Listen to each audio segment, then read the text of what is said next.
Eu gosto de experimentar o tensionamento da diferença, sem fazer síntese. Eu gosto de ficar com a atenção criativa, com a atenção que nos retira do óbvio.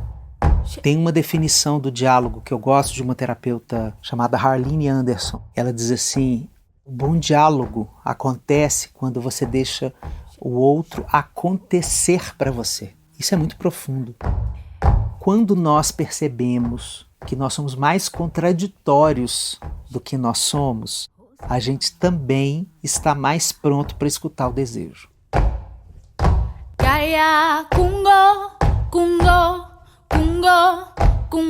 Eróticos é um documentário que fala sobre amor, sexualidade e erotismo em eixos clínicos, estéticos e políticos. Vem com a gente nessa série de conversas com artistas e pesquisadores que ampliam os mitos de Eros para que possamos descolonizar imaginários e reflorestar nossos desejos.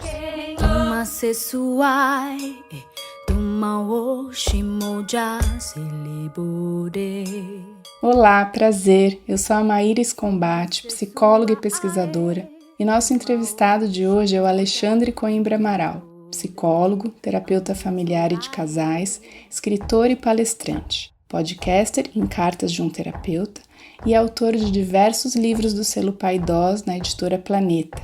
Eu conheci o Alexandre em 2017, quando ele, a Dani e os 3 filhos chegaram em São Paulo de mala, cuia e todo o axé da Bahia. Desde esse nosso primeiro encontro, eu aprendo com ele sobre abraços generosos e sobre poder mergulhar numa psicologia mais liberta e múltipla. Hoje conversamos sobre a escuta do amor e do erotismo na clínica. E eu desejo que vocês se sintam conectados às potências de Eros que os diálogos clínicos ampliam também.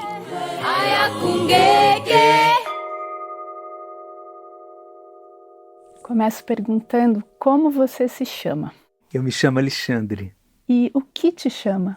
O que te chama? Olha, o que me chama é sempre o amor. Eu sou uma pessoa convocada pelo amor. Eu aceito o convite, a convocatória, a urgência.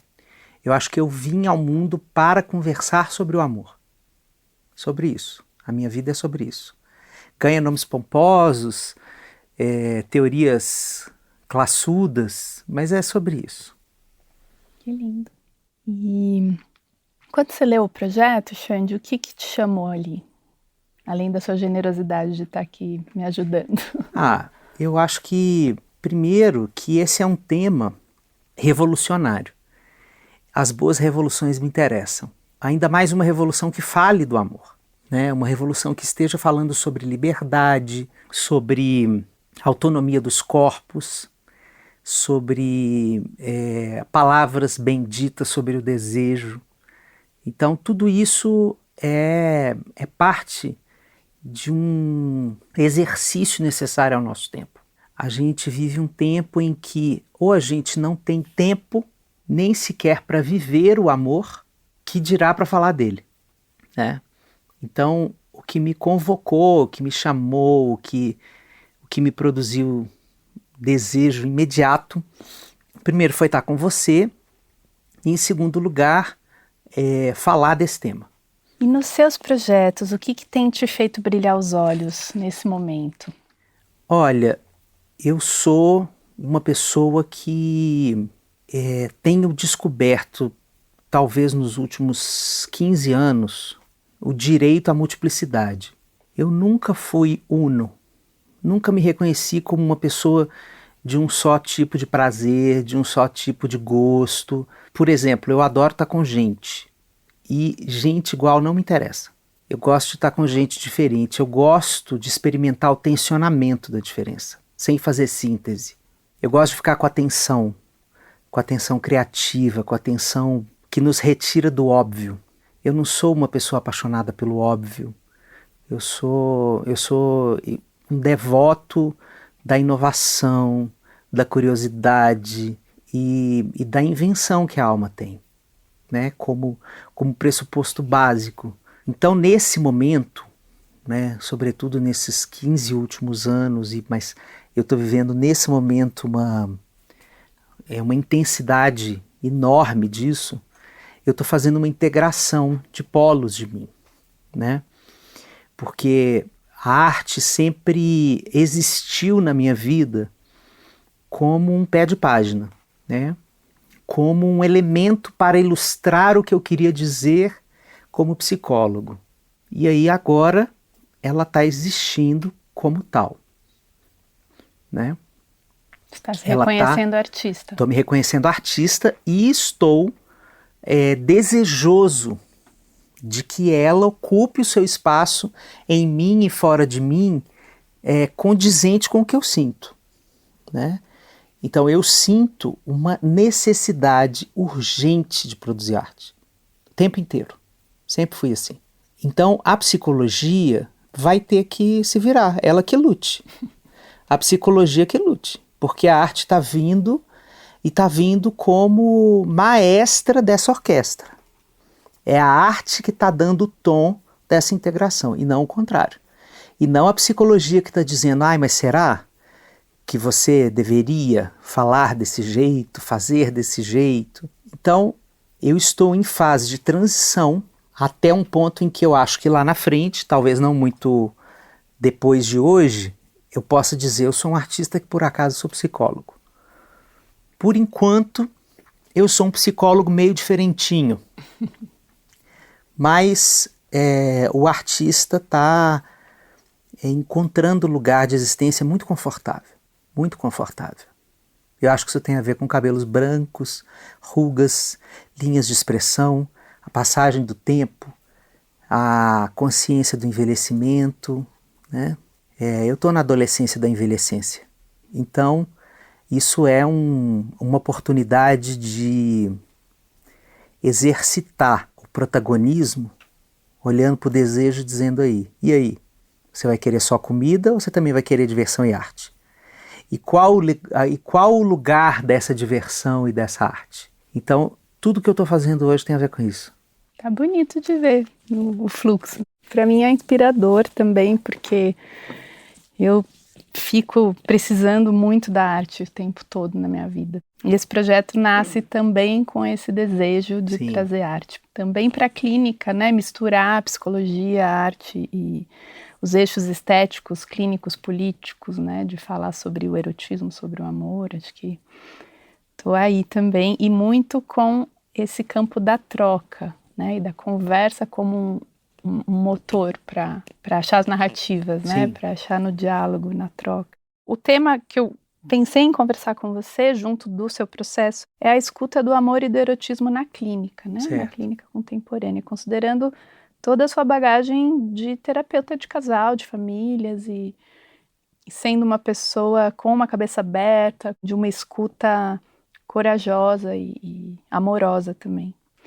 Então, o que você tem para contar sobre esse tema? O que você escuta, o que você já observou ao longo da sua prática? Bom, a clínica de casais ela tem uma limitação, que é o momento em que os casais procuram. Normalmente os casais procuram a terapia numa circunstância em que o conflito já está cronificado e que existe muito pouca disponibilidade para o diálogo, para a escuta e energia para transformação. Então a clínica de casais já começa assim, né, com os casais jogando no colo do terapeuta, se não for aqui vai ser na sala do advogado, vai ser um dos dois. Por que eu estou começando a minha resposta com isso? Porque normalmente esse ambiente ele tem uma urgência e uma necessidade de maximizar a energia do diálogo em benefício da reconstrução do que é possível, e isso pressiona a conversa sobre o erotismo. É a urgência de se resolver. Porque o erótico, ele é da ordem do sensível, não do acelerado, né? Tem um desejo que flameja. Quando o desejo flameja e acontece e termina muito rápido, é frustrante, né? Então, o diálogo sobre o desejo, sobre o erotismo, sobre a sexualidade do casal é um diálogo que pede tempo. E muitas vezes os casais não têm esse tempo, né? A terapia não dá esse tempo. Às vezes a gente está conversando sobre se a relação será mantida ou não. E quando a gente vai falar sobre desejo, sobre erotismo, geralmente isso está colapsado pela crise.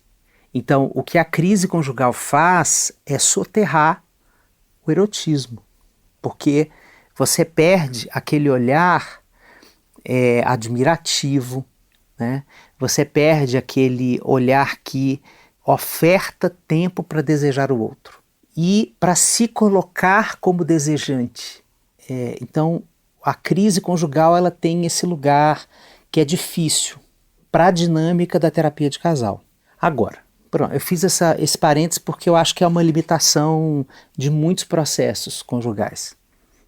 Agora, quando existe um diálogo sobre a crise que permite a gente ter tempo para isso, nesse sentido de vamos falar, vamos abrir essa caixa, vamos entender como é que vocês têm vivido essa experiência, né? Eu sinto que nesse momento histórico, sócio-histórico, a gente está quebrando muitas rigidezes aprendidas de forma patriarcal sobre a vivência da sexualidade. Então a gente está discutindo abertamente sobre os prejuízos da pornografia, a gente está descobrindo que a gente não precisa construir essa ficção da monogamia do desejo, né? A gente está descobrindo como sociedade que o que a gente sabia sobre sexualidade era uma deformação. Então, isso coloca todos os casais na condição de aprendizes de si, da experiência do prazer, do que é a política do corpo. Então, isso tem sido um tema muito interessante na clínica, porque o imperativo patriarcal, ele nos coloca como produtos numa prateleira de supermercado. Então, a experiência da sexualidade é uma experiência de subjetivação, não de objetificação. A gente está saindo desses lugares objetificados que a gente achava que era liberdade. Então acho que a gente está vivendo uma nova camada de debate sobre isso e que está chegando na clínica. Mas infelizmente eu acho que isso ainda é muito nichado. Acho que isso é um trecho pequeno, assim, um pedaço pequeno ainda da sociedade que consegue pensar na sexualidade. Nós não estamos nem falando de relacionamento aberto, de poliamor, não monogamia, né? Que consegue pensar na sexualidade para além dos ditames patriarcais. Então, desconstruir o encontro erótico é uma forma política de se questionar o patriarcado.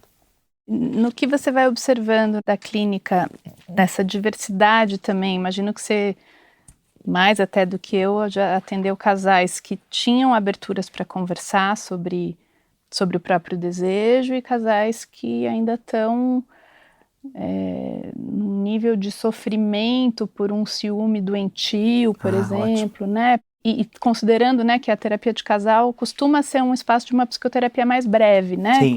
Comparando com a clínica individual. Como que você dosa o que às vezes pode precisar num lugar de psicoeducação ou não, isso é perigoso, trazer reflexões aí, né? Ou é necessário trazer reflexões sobre essas estruturas que podem ser muito violentas quando não são questionadas, né? Tanto do machismo, o patriarcado, ou a própria monogamia quando ela está numa base que também está violenta, né? Dependendo do... Como você trabalha isso na sua clínica?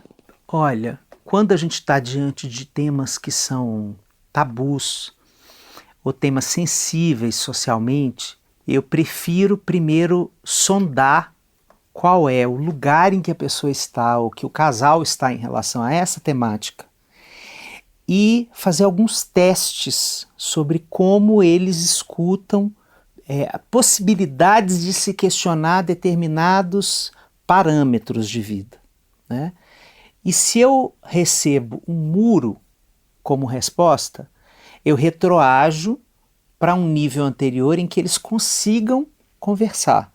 Para mim, o mais importante é a gente continuar conversando de forma fluida, porque o meu parâmetro maior é o diálogo não se interromper na terapia. Então, na hora em que, por exemplo, o terapeuta fica precisando escalar, às vezes no volume, né, às vezes falando de maneira mais incisiva, quando a gente está relacionado a esses temas, quando o diálogo está acontecendo sobre esses temas, normalmente esse diálogo não vai terminar bem.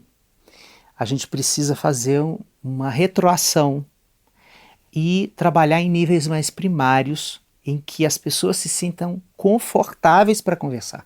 Porque é a partir desse parâmetro de mínimo conforto para conversar sobre este tema é que ela consegue abrir a janela das possibilidades.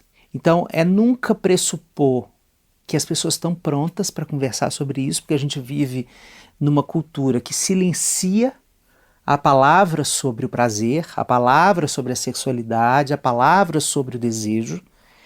Então, às vezes a psicoterapia ela é o primeiro lugar em que a pessoa experimenta falar sobre isso. Então, muitas vezes eu sinto que a gente faz um trabalho assim de, como diz o Chico, tijolo por tijolo num desenho mágico, né? Mas é tijolo por tijolo mesmo, é aos poucos, e dissolvendo os porões da vergonha, tomando a pessoa pela mão e ajudando ela a dissolver todo o constrangimento que ela sente sequer de trazer um tema como aquele, que dirá de desenvolvê-lo no diálogo, né? Isso para mim é a coisa mais universal. É pouco comum que a gente receba pessoas que tenham fluidez para falar disso. A imensa parte das pessoas tem muita vergonha de falar disso. Também porque acham que deveriam performar uma sexualidade diferente do que elas são. Performar um exercício do corpo no ato sexual, por exemplo, que seja diferente do que ela curta, do que o desejo dela aponta. Então a gente vai dissolvendo aos poucos esses maus entendidos, né? E a pessoa vai se sentindo livre para falar disso. Eu costumo dizer que em psicoterapia já basta o desconforto do tema. O diálogo terapêutico precisa ser um lugar de conforto. Precisa ser um lugar de segurança emocional. Então, essa é a minha busca obsessiva. Assim, eu sou bem obsessivo com essa história. Então, eu gosto que as pessoas se sintam bem conversando comigo, como terapeuta. Isso é a coisa mais importante.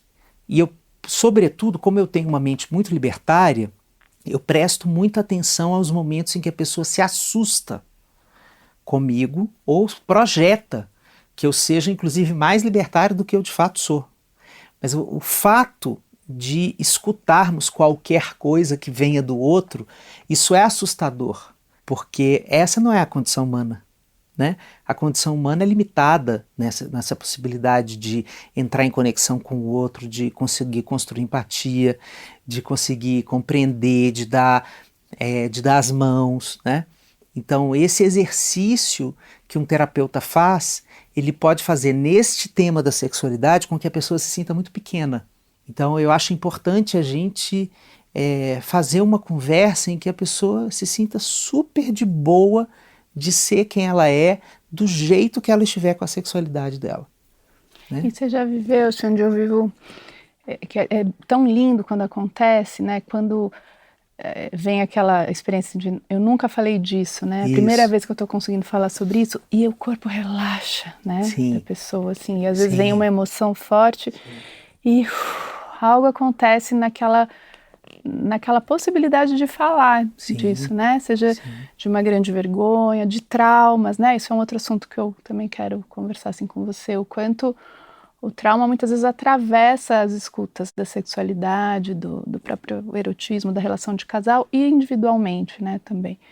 E o quanto eu também acho que precisa desse lugar de acolhimento, de conforto, para que a gente possa acolher isso também. Olha, é lindo isso que você falou, é lindo. Lindo. Sempre que a gente tem uma palavra que está encarcerada, o diálogo é a chave dessa cela, né? O bom diálogo. Tem uma definição do diálogo que eu gosto de uma terapeuta chamada Harlene Anderson, é uma terapeuta americana da minha área. Ela diz assim: o bom diálogo acontece quando você deixa o outro acontecer para você. Então, a pessoa sentir que ela pode acontecer. Isso é muito profundo. Acontecer como humano, né?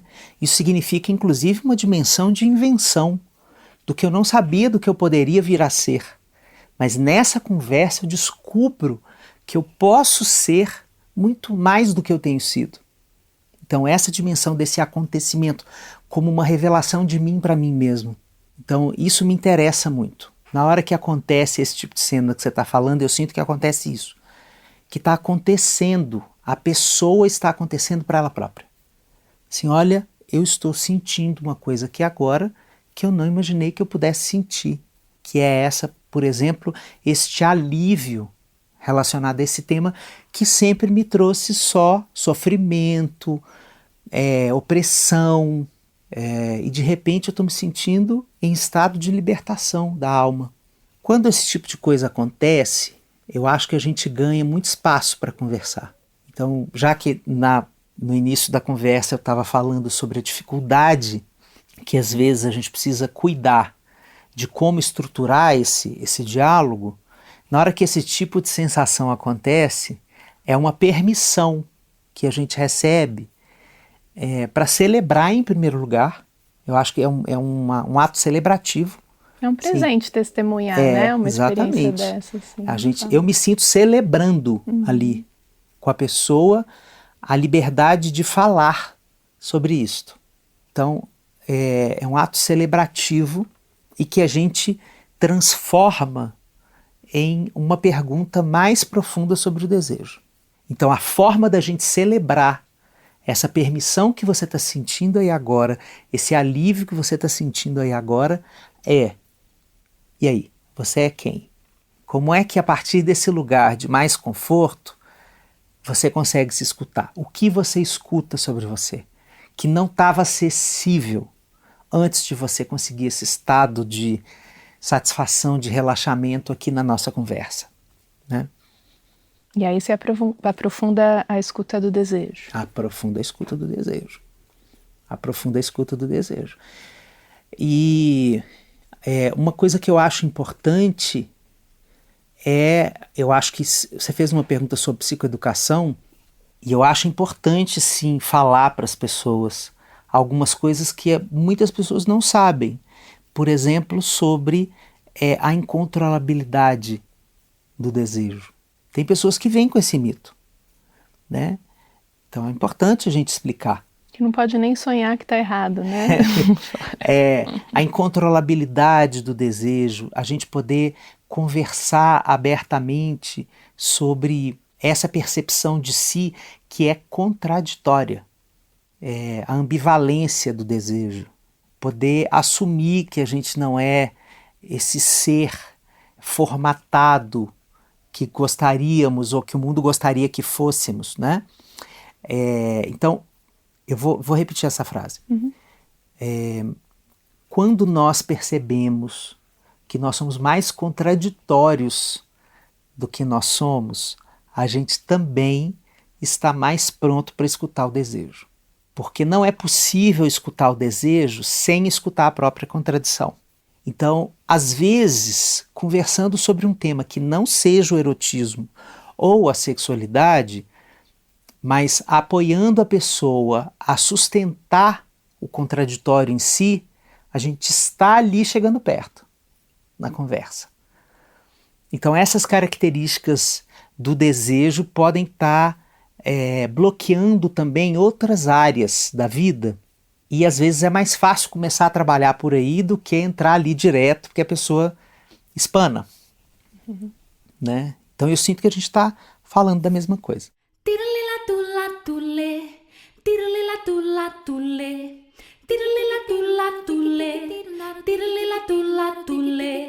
Você sente que a conversa da clínica, ela alcança uma troca erótica, um lugar de ter a energia de Eros presente em algum momento? Sim, super.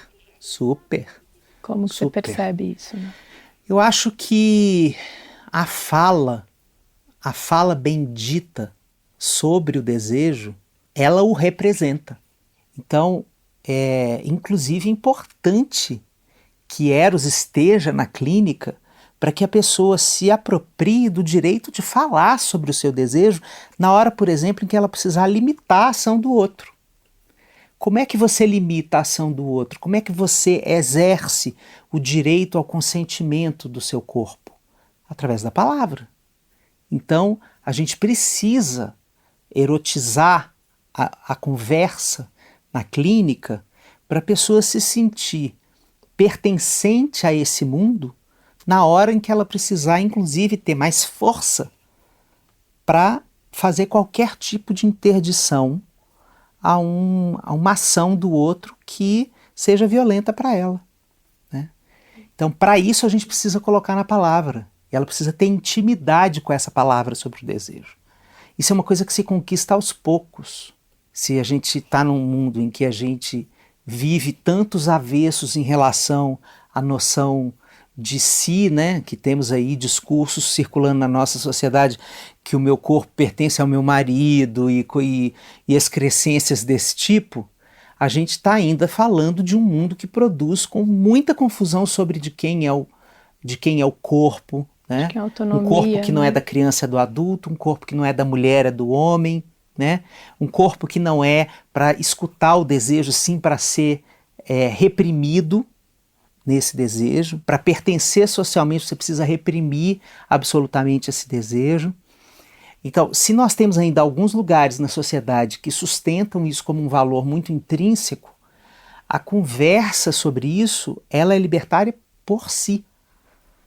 Então eu acho que é um campo interessante demais da clínica e que ajuda muito as pessoas a se descobrirem. A gente tem falado sobre o reflorestamento dos desejos, né, a partir bastante da pesquisa da Geni Nunes. E aí eu também me pergunto aqui, como a gente pode reflorestar o nosso olhar clínico para os desejos, a nossa escuta, né, junto com esse olhar. E aí, falando de exemplos práticos, a gente vai precisar ouvir, muitas vezes, casos, né, de dores, de traições, de infidelidades, que vão estar na estrutura daquele casal e que não dá para negar aquela dor, independente do que a gente acredite ou não, enquanto estrutura de casal.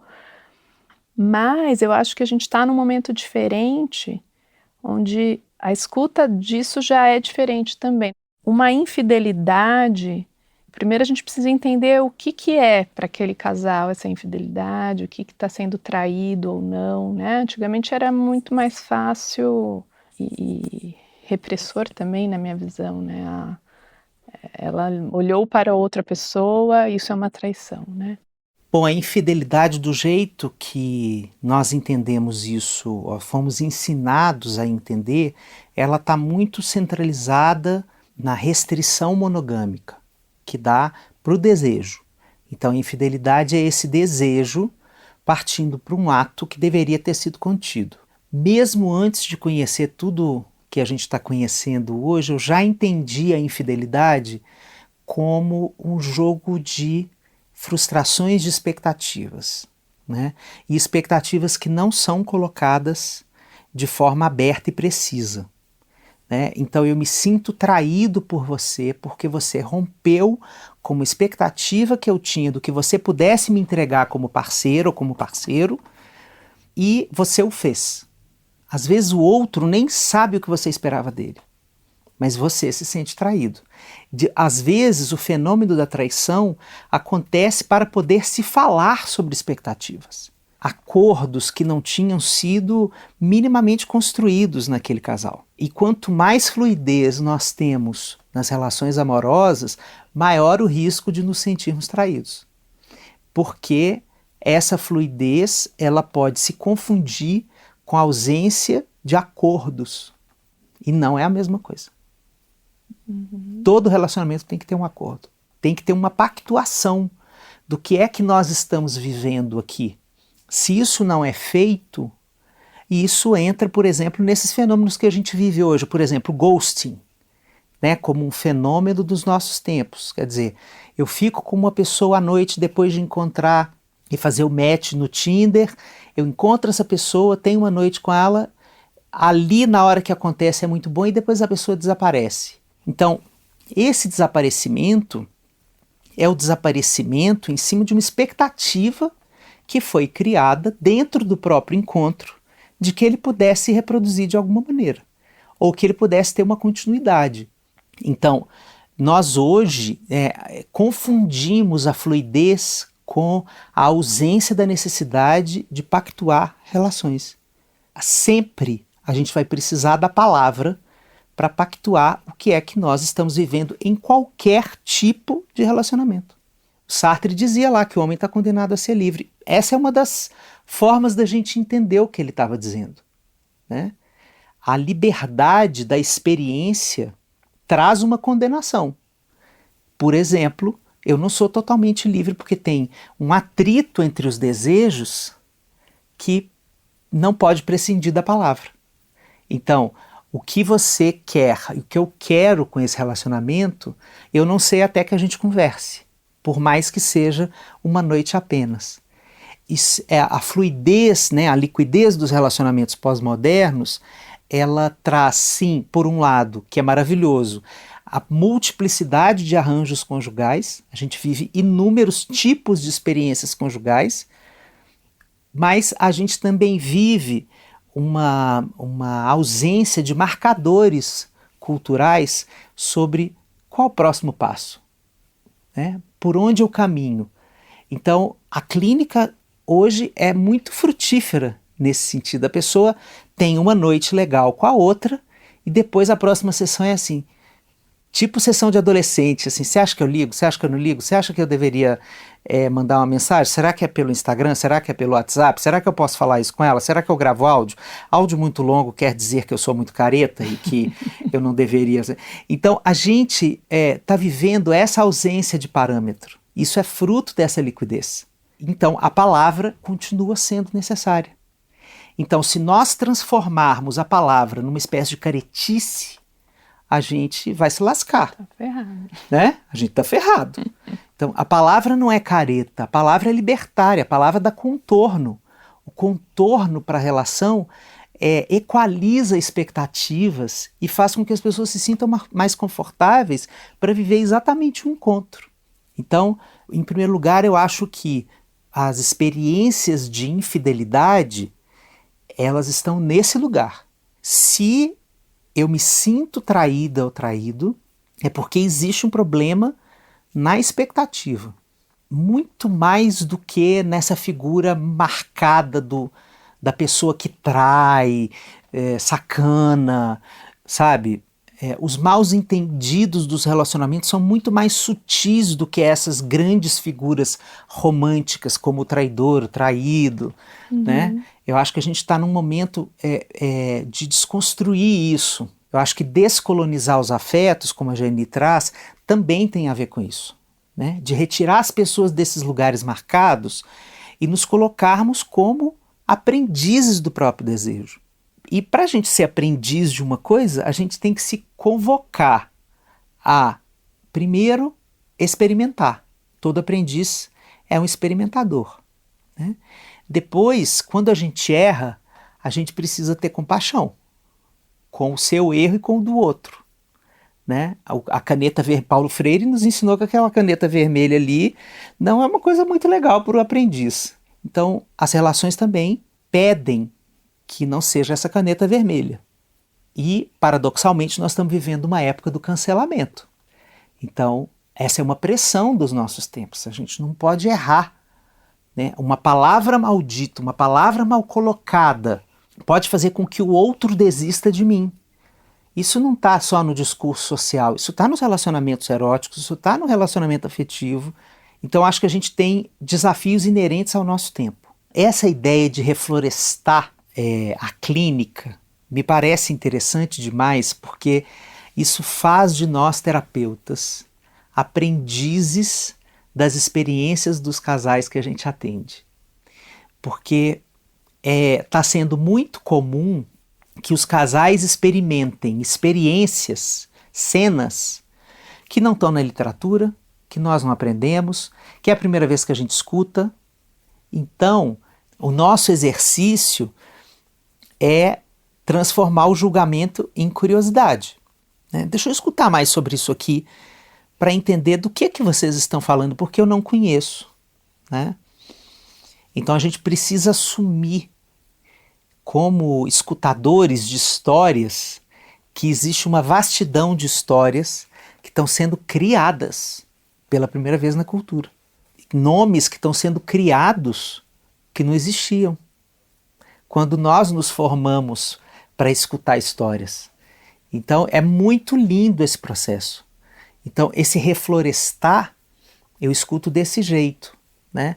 Aquela floresta que compunha a minha paisagem interna, talvez ela já esteja devastada pelo caminho dos novos tempos. Eu preciso mesmo reflorestar o meu olhar, reflorestar a minha escuta, reflorestar a minha forma de enxergar a sexualidade, a conjugalidade, as construções eróticas do mundo, para poder aprender a tratá-las. Acho que você está falando também de um lugar, né, que a Geni traz, do reflorestar do imaginário, né? Sim. E que é muito interessante isso que você trouxe, assim, que tem coisas que não tem modelos, que então estão sendo experimentadas ou nomeadas pela primeira vez, algumas coisas, né? E isso é rico da gente poder se abrir, ao mesmo tempo dá medo experimentar, às vezes, coisas que a gente não tem o modelo do próximo passo, né?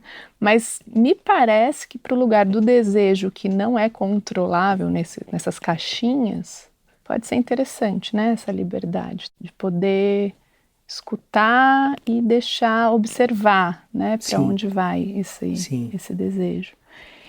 E aí, trazendo só um pouco da Esther Perel, quando eu li o primeiro livro dela, eu gostei muito daquela definição que ela traz da nossa necessidade de liberdade e da nossa necessidade de parceria. E que a relação de parceria, que pode ser um casal, um trisal, mas enfim, tem uma parceria, ela está nessa necessidade de segurança que a gente tem, né, da vida.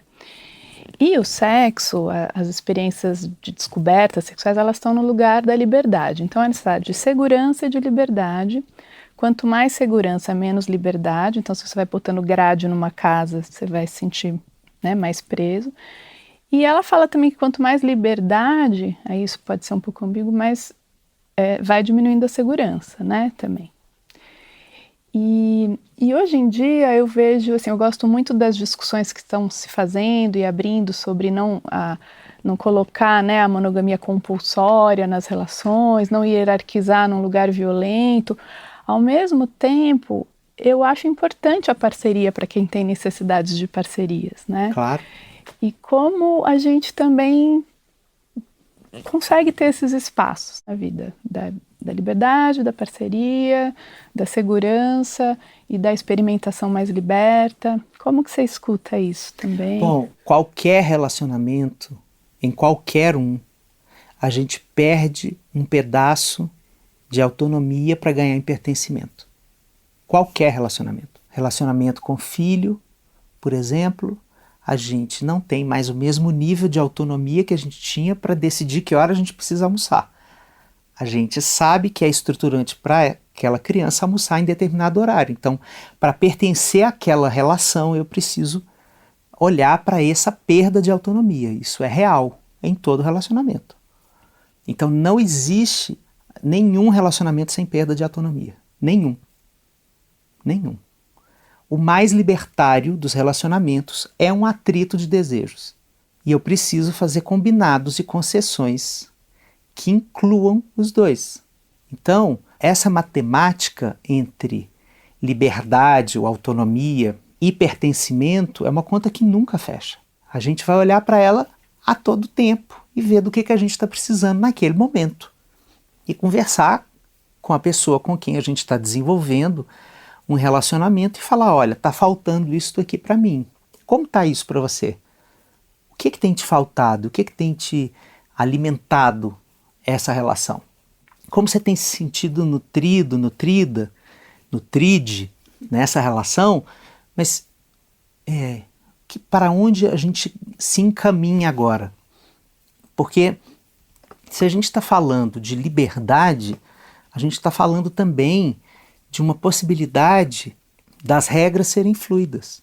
Ou seja, de a cada momento nós podemos sentar e conversar para tomar uma decisão do que é melhor para nós naquele momento. que pode ser diferente do que foi em outro momento. Isso tem a ver com variáveis que incluem o desejo, mas que tem a ver com a passagem do tempo, né? Quando a relação vai ficando mais longeva, nós vamos acompanhando o processo de envelhecimento do outro e vamos lidando com esse dissabor da vida que é envelhecer. É um limite da vida. Então, como é que a gente lida com isso? É uma das dores da vida. E ela atravessa a sexualidade, ela atravessa o relacionamento, ela atravessa o desejo. A gente pode potencializar a vida em qualquer idade através da sexualidade? Sim.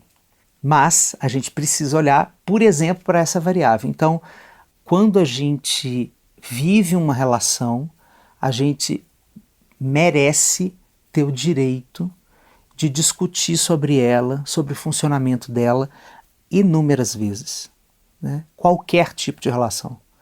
Um ficante, um namoro, um casamento, monogâmico, não monogâmico, em qualquer fase da vida, na adolescência, na adultez jovem, na terceira idade. Os relacionamentos, eles são entidades vivas. Os relacionamentos, eles têm uma vida própria, para além dos dois. Esse encontro que acontece cria uma terceira entidade que tem as suas características. E a gente precisa conversar de uma forma muito honesta com este relacionamento, olhar para ele. Muitas vezes a gente adjetiva o relacionamento. E isso é uma forma da gente entender que é mesmo uma terceira entidade. A gente fala assim, o meu relacionamento com tal pessoa foi um relacionamento tóxico. A gente colocou um adjetivo ali. O tóxico não está nem no outro nem em mim, está no encontro. Está no intercurso, na interseção entre essas duas pessoas. Então, conversar sobre isso é importantíssimo, porque os relacionamentos, eles pedem a atualização dessas identidades. Se as 2 ou 3 pessoas estão o tempo inteiro em transformação identitária, elas vão querer coisas diferentes do relacionamento em diferentes fases, né? Isso dá muito trabalho. Manter um relacionamento de qualquer ordem é muito oneroso. É por isso que tem pessoas que dizem, eu não quero me relacionar, eu quero só estar com pessoas assim, e ainda assim precisa ter um combinado. Está se relacionando de alguma forma. E está se relacionando. Está se relacionando, né? Mas o que as pessoas entendem por relacionamento tem algum viés de continuação do vínculo, né? Mas a gente entende, como na terapia de casal, que qualquer encontro entre 2 ou mais pessoas com um projeto em comum, que pode ser vamos transar daqui a pouco, isso é um projeto conjugal. Ele pede a palavra, e precisa ter a palavra. Sobretudo para que o consentimento seja preciso. Quanto mais fluidez nós temos nas possibilidades de relacionamento, mais importante que sejamos precisos com o consentimento, para que não entremos numa via perversa de transformar a fluidez em uma maquiagem para perversão, para violência, né? Tem um lugar só do que você falou dos acordos, dos pactos, que é o que a Geni traz também, depois acho que as conversas vão se juntar aí, né? Que também não é tudo que é acordo que é ético, né? Tem muitos acordos que não é porque, mas a gente combinou, é o acordo. Às vezes nem combinou e às vezes é um acordo que está pautado em neuroses, em coisas que também podem ser olhadas e transformadas, né? Então, o quanto o diálogo também é esse campo do que você está dizendo, de poder manter a escuta e o olhar para as dinâmicas de relação e para os acordos que às vezes vão precisando ser revistos, né? E mexidos, e a partir da necessidade de cada um mesmo, né? Dos desejos. Os acordos, eles são perigosos quando eles estão mascarando estruturas opressivas de poder. Então, existem acordos que são falsamente democráticos, que são falsamente empáticos, mas que estão traduzindo, através do silenciamento, uma concordância. Então, para a pessoa que tem mais poder, é um privilégio ocupar esse lugar, e ela faz mau uso desse lugar de poder para que a escuta daquele silêncio seja entendido como consentimento. E é opressão pura. Então, como é que a gente diferencia os bons dos maus acordos? A gente entende que as situações violentas, elas envolvem a sensação pautada em 4 experiências: humilhação, vergonha, medo e raiva. Não precisa ser as 4, mas é muito comum que estejam as 4.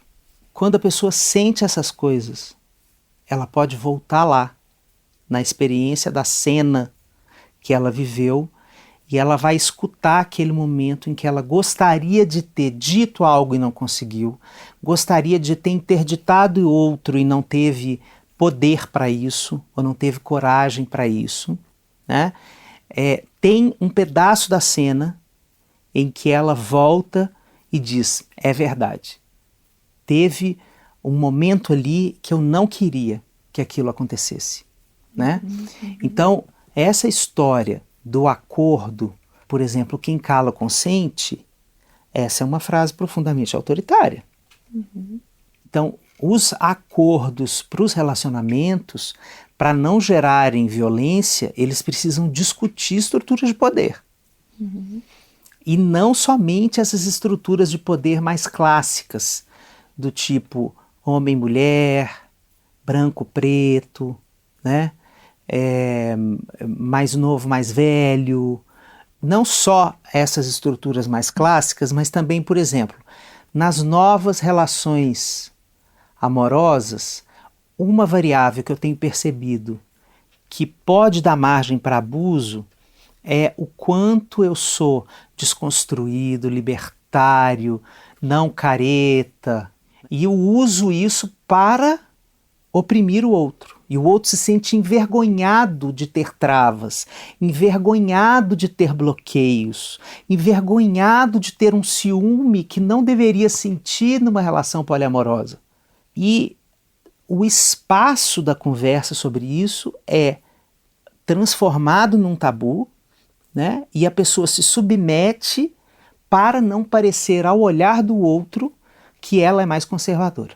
Então, em qualquer relação existe o risco da gente entrar em uma experiência abusiva, até nas mais desconstruidonas. Xande, você pode finalizar voltando a falar da relação da psicologia com o amor? A psicologia é esse exercício de amor, porque na medida em que eu me disponibilizo para escutar o outro, eu tenho a intenção de reconhecê-lo. E eu não paro de escutar até que eu consiga reconhecê-lo, até que eu consiga amá-lo. Então o amor me convoca, mas também me convoca para fora do campo profissional, porque todas as formas de estar no mundo têm a ver com uma experiência amorosa. E a gente pode colocar o amor cada vez mais sublinhado nesses tempos como um ato político. Então, nesses tempos de cultura do ódio, eu faço questão de falar do amor, de sublinhar o amor como parte da existência, porque ele não está óbvio, né? Ele deveria ser o fundamento do humano, mas ele não está óbvio na nossa cultura. Então, falar de amor hoje é um ato profundamente político. E o Eros é o deus do amor, né? Opa! A gente não precisa ter medo, né, dele, nem do erotismo, que tá falando de amor, né? Isso. E falemos então, né? Falemos de Eros nas diferentes cosmogonias possíveis e vamos amar. Vamos amar. Muito obrigada, querido, pelo seu amor, pela sua presença. Obrigado. Por essa troca. Sim. Obrigado.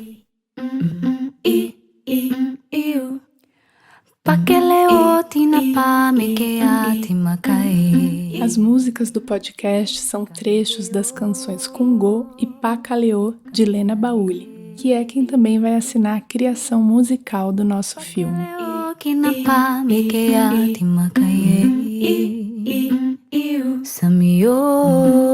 O documentário Eróticos conta com pesquisa e direção de Maíris Combate, direção de fotografia de Guta Galli, produção de Daiane Calisto, coprodução da Espelho Filmes e apoio do Canteiro, campo de produção em arte contemporânea. A edição dos podcasts é de Mariana Leão e as músicas de Lena Bauli.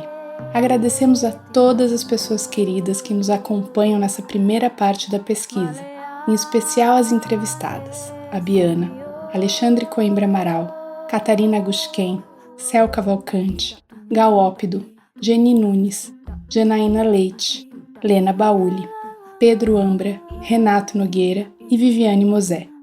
Acesse todas as conversas, saiba mais sobre o projeto e sobre o filme e compartilhe suas impressões no eróticos.art, em nosso site e na página do Instagram.